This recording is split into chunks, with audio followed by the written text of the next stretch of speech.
Well, Dave, this virtual white cafe causing quite the stir here on campus. It encourages those students to discuss their experiences as non-persons of color. And get this so-called white cafe is being facilitated by a white faculty member. I think they could have went with it in a better approach. From the outside looking in, it appears segregation is alive and well at the University of Michigan-Dearborn. I think they went with it on a bad approach, which made it seem like they were segregating.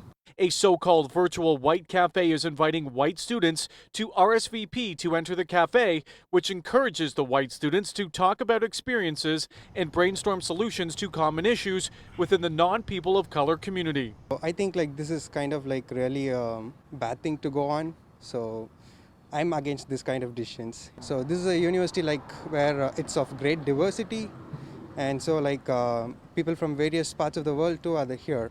So I think that's kind of a bad decision which they went for. But it's not the only virtual cafe. The university also created a cafe for Black, Indigenous, and people of color.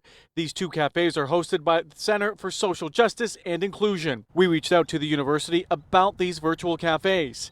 They sent us a statement that reads in part, "The events were never intended to be exclusive or exclusionary to individuals of a certain race. Both events were open to all members of the U of M Dearborn campus community."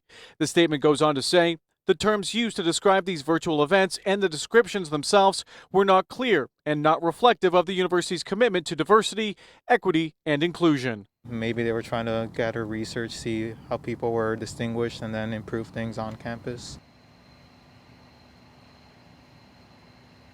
So these events were supposed to be held bi-monthly. However, now the university has taken the page down from their website. Reporting live in Dearborn, I'm Alan Campbell, 7 Action News.